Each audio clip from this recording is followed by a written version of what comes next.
Take a sip of my water from my should have been MVP. Quality caliber. Alright, so I am here today with a Gbd H1000, also known as the Casio Gshock Smartwatch, or the Casio Gshock Move. It's got a few names out there, which is kind of strange. Just give it one name. Come on. So, here's how this video is going to break down. I'm going to do the unboxing first, so you can get a look at that, get the experience going, know what's going to come with it. Then I'm going to give the specs and some things I think you should know about the watch. And if you just want the overall opinion, I'll tag it, but it's going to be at the end. With that being said, let's get to the unboxing. Alrighty, and now to the unboxing. So I apologize if the audio is not super crisp. I will be getting a better microphone in the future, but we're managing for now. As you can see, the packaging is nice enough. It's a little clamshell style that isn't attached, so it just comes off. And the watch is seated in the box with a little cloth around it to make sure it's not damaged in shipping. Nice enough. Good old 4 out of 5 for design and all that. Nice attempt. You pull off that cardboard and all the excess stuff is going to be in that white little cardboard container. Your charger and the other stuff you're about to see. Nothing else too important other than the watch and the charger. You don't get any fancy features. It's just simple. All you need, all you get. Who's really asking for any more? Now, it is proprietary, a little disappointing, but they have to do what they have to do to make it sealed. It's a 3-prong charger, not magnetic, which I was hoping for. Like I said, what can you do? Here's the international warranty card, and then it has a paper packet that says we comply with all these regulations, all that stuff. Unnecessary to know, but it's there. And so pulling it out of the cloth, you can see the watch. Of course, it comes with all the stuff on it. I didn't put it all back in the packaging so I could redo the video. This is the initial opening. God. So, getting an annoying tag off, and honestly, when I first saw it, I loved the way it looked. I loved the way it felt. I slept with it for like 3 nights in a row because it isn't uncomfortable to sleep with. At least at first, I did start noticing it was kind of clunky in the bed when I'm, rolling around and stuff. So I didn't after that. But if you like to sleep with your watch on, you can. It's not that bad. And so we'll get into the rest of the video here. Alright, so now that you've seen me unbox this bad boy, let's get into some of the specifics about it. So it comes with notifications, it's got activity tracking, it's got a heart rate monitor up to 220 beats per minute, which you really shouldn't need any more than that. And if you do, you probably need to get that checked out or slow the hell down because it's a whole lot of BPM right there. Now it also comes with a barometer, it comes with a beeping noise when you get notifications. If you want it, you can turn it on or off. But it also is going to come with a compass. So it's pretty much your basic survival function style smartwatch.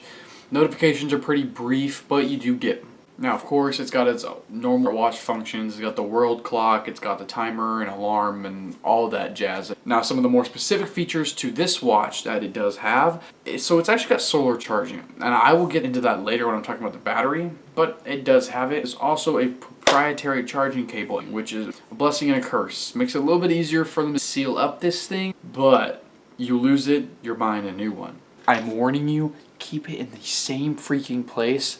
Don't move it. But other than that, that's pretty much the features. It's basic. You don't get any music functionality.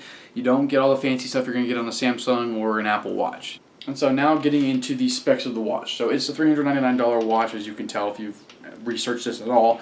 So it's not cheap. But the case size is 63 by 55 by 20.4 millimeters. It weighs 101 grams. The case material is stainless steel and a resin. The band is pretty much a straight resin. It is shock resistant and the glass is some sort of mineral glass. I'm sure they'll say more about that on their website, but I'm just reading from exactly what they said. It is capable of 200-meter water resistance, so you can go pretty far, go your little snorkeling, and you should be fine with this thing. It says it has a super illuminator. It just means it lights up.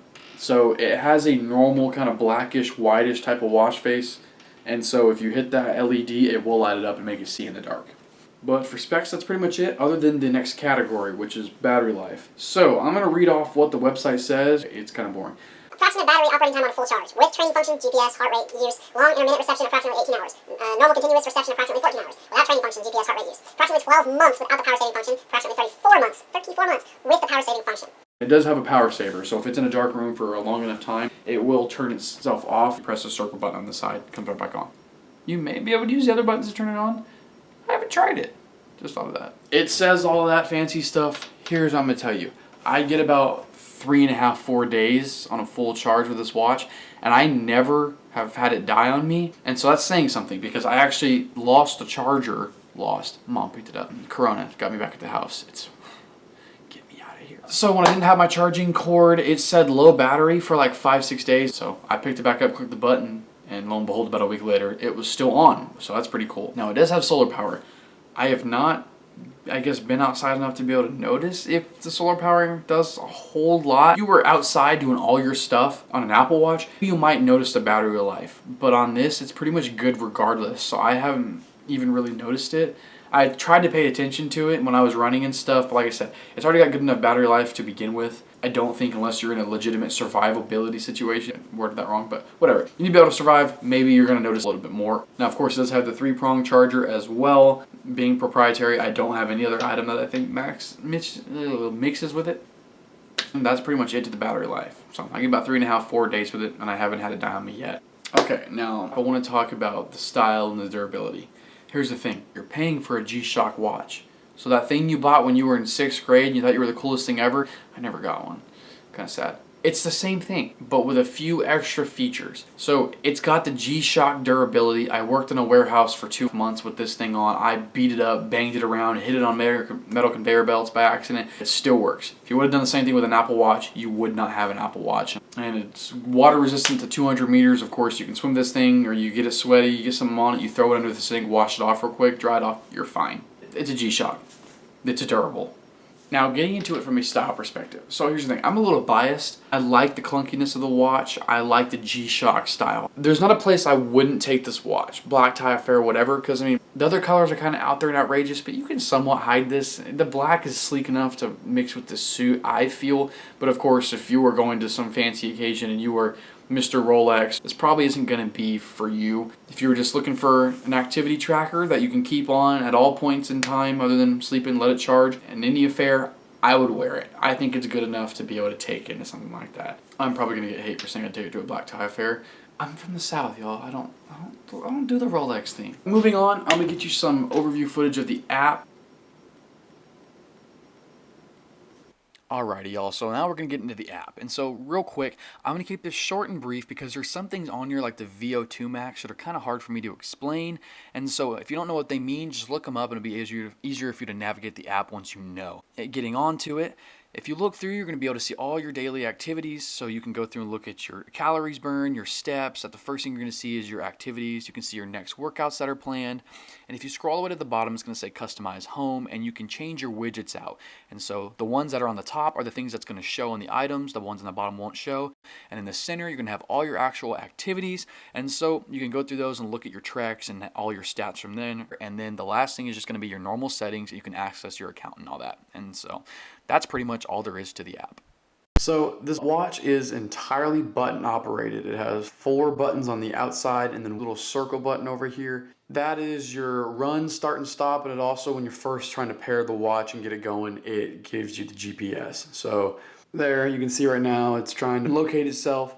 Or if you want to start a workout, as you can see, you just press it another time. So you press it again, and it's going to give you options to either resume, so you can continue the workout. You can save it to your phone, or you can just go ahead and delete it, which we'll do here. Now, this is one little quirk that I'm not a big fan of. It takes a bit for it to actually get rid of the workout. So we're just sitting there waiting. This is real time. I'm just going to leave it and let it go so you can get a full feel for how long it's going to take. Normally it takes around like 20 seconds, but maybe a little slower at some points.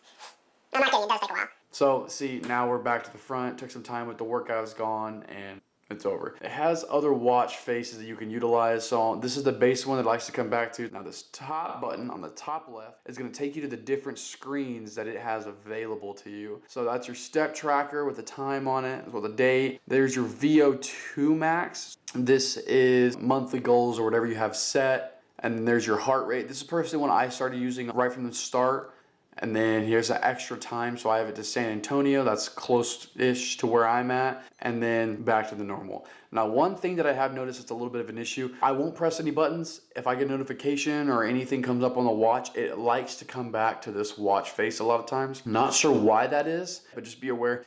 The other thing you can do, it doesn't have any other apps on it. You can't download anything. What you see is what you get. Now, if you press the bottom one, it's going to take you through your different settings. So this is your heart rate tracker throughout the day. So it'll tell you the minimum and the maximum heart rate that you've achieved for the day, and then gives you a little chart for it so you can keep track of it. If you keep on going, the next one is your actual workout tracker. So if you just want to set a little 10-minute timer, you can do that. Keep on going. There's a legit stopwatch you can use. And then this is actually a compass. Then it shows your activities that you put on the watch. And here's your training status. And then here's your notifications. So if you want to see your notifications, you click the circle button afterwards, and it'll give you a whole list of everything that you're going through and the time that they were sent. For discretion purposes, I'm not going to click on any of these, but if you do press the circle button on it, it'll tell you more of a brief description of the message that you got. And so that's pretty much it. After the notifications, it goes right back to normal, and you have to press back once you click on it to get through it, but then it'll take you right back to the screen face. So the top right button is just your illumination, and then this bottom right button is just the back button to get out of whatever you're doing. Okay, so the grand reveal, my opinion. Now you can kind of tell I'm a little biased because I like the G-Shock look. Let me get to my background of smartwatches. I have owned a Samsung Gear 2, the nice new $400 watch that they released. I also had a Apple Watch Nike Edition, so the 4th generation. I would take this all day, every day over both of those. I'm an iOS guy forever. I do not like the Android stuff. Just personal preference.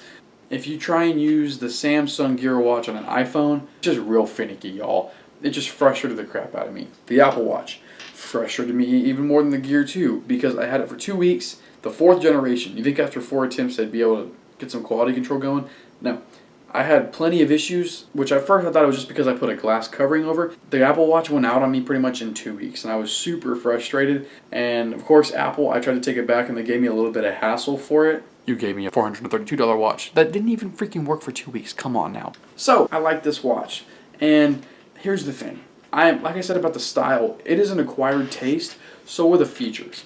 It's minimalistic. It's kind of a pain in the ass to get to all the features. It's entirely button operated. There is no touch screen, nothing. And so with the last video, of course, you saw me press on the buttons to get there. And that is freaking annoying. To have to press the button like 10 times to see your notifications is frustrating. And unless I'm wrong, I could be, but I have not even remotely found a way to change any of the watch faces, so I can't put notifications like my second one after the actual watch face. So button operated, it's a gift and a curse. If you're running and you are using a smartwatch, if you like me, I sweat a lot, especially in the Texas heat where it's over 100 degrees sometimes. It's pretty much the examples of a smartphone. At the times you can't use your smartphone because you're sweaty or it's wet, it's the same thing for a smartwatch. With this, not the case. So it's a very minimalistic smartwatch, but that's what it's meant to be. And so of course the $400 price tag is steep, but you're paying for the Casio Gshock name, you're paying for the durability, that 200-meter water resistance, a little bit of solar power charging,